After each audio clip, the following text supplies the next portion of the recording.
Apa yang akan terjadi jika masyarakat kita berhenti membaca buku fisik? Apakah kita sedang menuju kehancuran yang mungkin tidak kita sadari? Nah, mari kita bahas kawan-kawan secara mendalam.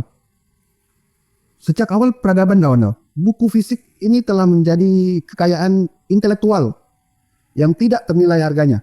Dari kitab suci menjadi panduan moral hingga karya-karya ilmiah yang memulai revolusi teknologi. Buku fisik selalu menjadi sumber pengetahuan utama. Ingat kawan-kawan, bagaimana bangsa-bangsa besar seperti Yunani, Mesir, atau bahkan kerajaan Majapahit, bagaimana mereka mencapai puncak kejayaannya? Kita sudah pasti tahu semua. Itu karena mereka menghargai ilmu pengetahuan yang tertulis di buku-buku mereka. Nah, buku-buku ini kawan-kawan adalah warisan abadi yang tidak hanya mencatat sejarah, tetapi juga membuat atau membimbing generasi berikutnya menuju masa depan yang lebih baik. Kawan-kawan, di era teknologi yang serba cepat saat ini, tidak bisa kita pungkiri bahwa masyarakat kita sudah mulai beralih ke layar ponsel pintar, tablet, dan perangkat digital lainnya yang menawarkan kemudahan dan akses instan ke sebuah informasi. Akan tetapi kawan-kawan, apakah kita tahu bahwa membaca di layar gadget cenderung membuat kita kehilangan konsentrasi? Data menunjukkan bahwa kebiasaan membaca digital seringkali hanya bersifat dangkal, Romo. Bahkan banyak yang hanya membaca judul tanpa benar-benar memahami apa isinya. Ini sebenarnya menjadi sebuah ancaman serius kawan-kawan bagi budaya membaca kita. Yang sebenarnya dibutuhkan untuk apa? Untuk membangun bangsa yang kuat, dimulai dengan budaya membaca ini kawan-kawan. Buku fisik menawarkan sesuatu yang tidak bisa diberikan oleh teknologi. Pengalaman nyata yang melibatkan semua indera kita. Ketika kita membuka sebuah buku kawan, kita tidak hanya membaca. Contohnya, kita perhatikan tekstur kertas, mencium aroma khas dari buku tersebut, dan membangun koneksi emosional secara tidak langsung sebenarnya, tanpa kita sadari, dengan isi buku tersebut. Buku fisik kawan-kawan juga memaksa kita untuk fokus, yang sangat penting untuk memahami informasi yang benar-benar mendalam, yang kita butuhkan. Berbeda dengan layar digital yang sering mengalihkan perhatian kita ke notifikasi atau pesan singkat. Jadi, apakah kita rela kan kehilangan pengalaman ini hanya demi kenyamanan yang instan? Ketika masyarakat berhenti membaca buku fisik kawan, ada dampak besar tentunya yang tidak bisa kita hindari. Pertama, kita kehilangan kemampuan berpikir analitis. Buku fisik membantu kita untuk merenung, memproses informasi secara baik, secara mendalam, secara detail, dan melatih otak kita untuk berpikir kritis kamu. Yang kedua, kita kehilangan identitas budaya. Buku fisik adalah dokumentasi sejarah dan budaya kita karena tanpa itu kita menjadi bangsa yang lupa akan asal-usul. Dan yang paling parah adalah kita kehilangan daya saing global. Bangsa yang tidak membaca adalah bangsa yang tidak berinovasi kawan. Apakah ini masa depan yang kita inginkan? Tentu tidak. Jadi bagaimana kita bisa menghidupkan kembali budaya membaca ini kan? Buku fisik yang kita baca seperti perpustakaan. Ada beberapa langkah yang bisa kita tempuh. Pertama adalah jadikan membaca sebagai bagian dari gaya hidup kita. Sama seperti olahraga, makan, istirahat. Yang kedua, dorong perpustakaan lokal kawan-kawan dan toko buku dengan membeli dan meminjam buku fisik. Salah satunya. Yang ketiga, ajak anak-anak kita dan generasi-generasi muda di bawah kita untuk mencintai buku sejak dini. Ingat kawan-kawan, investasi terbesar bukanlah dalam bentuk uang, bukan pula dalam bentuk teknologi, tetapi dalam bentuk ilmu pengetahuan. Dan itu dimulai dari buku fisik. Sebuah bangsa akan hancur kawan-kawan, bukan karena perang, bukan karena kemiskinan, tapi karena hilangnya budaya membaca. Mari kita buktikan kawan-kawan bahwa kita adalah bangsa yang cerdas, bangsa yang berdaya, dan bangsa yang tak pernah melupakan akar pengetahuan kita, yakni membaca.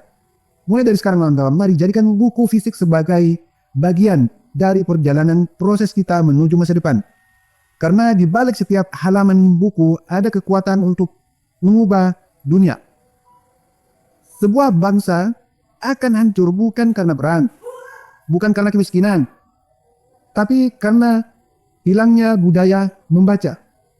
Sekali lagi kawan-kawan, mari kita buktikan bahwa kita adalah bangsa yang benar-benar cerdas. Bangsa yang benar-benar berdaya dan tak pernah melupakan akar pengetahuan kita. Mari kita jadikan buku fisik ini kawan-kawan sebagai bagian dari proses kita menuju masa depan yang lebih baik. Karena di balik setiap halaman buku ada kekuatan kawan-kawan untuk mengubah dunia. Beda dengan kalau kita membaca digital atau di internet, di Google,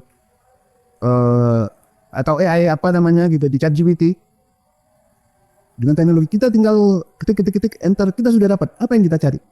Berbeda dengan di buku fisik kawan-kawan, kita harus kebat satu persatu, halaman demi halaman. Nah saat kita membuka halaman demi halaman itu untuk mencari apa atau sesuatu ilmu yang kita cari kawan-kawan, secara tidak sadar atau tidak langsung kita akan membaca, walaupun itu bukan yang kita cari. Dan disitulah kita mendapatkan pengalaman baru, pengetahuan baru, ilmu baru yang tidak bisa dilakukan oleh dunia digital kawan-kawan. Kenapa? Karena di dunia digital, internet tergantung kita yang memakainya. Kalau artificial intelligence tergantung prompt atau perintah yang kita berikan, dia baru bisa bekerja.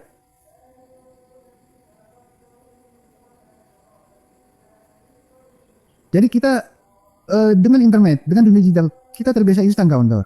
Sehingga hal-hal baru jarang sekali kita temui. Itu yang pertama. Yang kedua adalah efek radiasinya. Kalau buku tidak ada radiasi apa-apa. Asalkan kita membaca yang benar, bukan membaca ekstensif atau buku-buku yang tidak baik. Kebet, lembar demi lembar, halaman demi halaman, paragraf demi paragraf kita baca. Secara tidak langsung ini akan masuk ke dalam otak kita, ke dalam pikiran kita kawan. Nah, suatu saat nanti, besok, lusa, atau setahun lagi atau mungkin sebulan lagi, kita mendapatkan sesuatu yang sepertinya kita pasti dejavu, bahwa kita menghadapi sesuatu atau hal, kita membicarakan sesuatu dengan teman kita, atau ini pernah saya lihat di mana ya? Ini di halaman begitu. Nah, ini yang saya maksud kawan. Ini yang saya maksud. Di saat kita mendapatkan pengalaman baru, kita terbebas dari radiasi. Itu yang terpenting kawan. Kita terbebas dari radiasi. Selanjutnya kita aman dari sisi data kawan. Amannya di mana? Kalau Anda tahu sekarang bahwa walaupun handphone kita mati, kita bicara apa dengan kawan kita, ada handphone di situ, walaupun mati, kawan-kawan, secara nggak sadar atau gimana saya ajak tahu, karena saya bukan ahli algoritma, dia bisa baca apa yang kita bicarakan akan muncul tuh besok atau nanti. Anda bisa buktikan nih, ini udah pada mati. Belum lagi sekarang ada aplikasi untuk menyadap dan sebagainya. Nah itu ya kawan-kawan, bukan hanya dari sisi baiknya kawan, tetapi bagaimana kita membangun budaya ini kembali. Ya ini budaya membaca agar kita tidak miskin literasi kawan-kawan. Bisa dilihat, mulai dari Gen Z sampai sekarang ada generasi Alpha ini, budaya membaca semakin menurun. Karena apa? Karena kita sudah terbiasa dengan budaya instan. Kita sudah tidak mau berproses lagi. Beda kawan-kawan.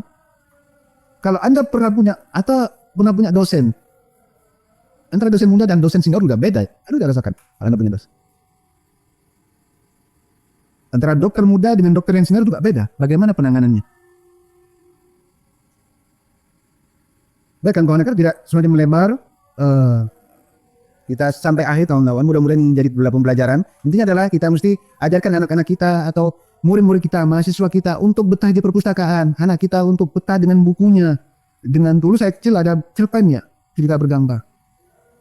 Dimulai dari situ kawan-kawan.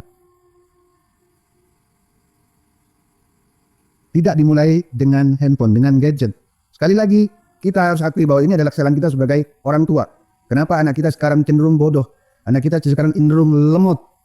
Anak kita sekarang cenderung pemalas. Yaitu tadi, kita terlalu membiarkan mereka nyaman dengan gadgetnya. Assalamualaikum warahmatullahi wabarakatuh.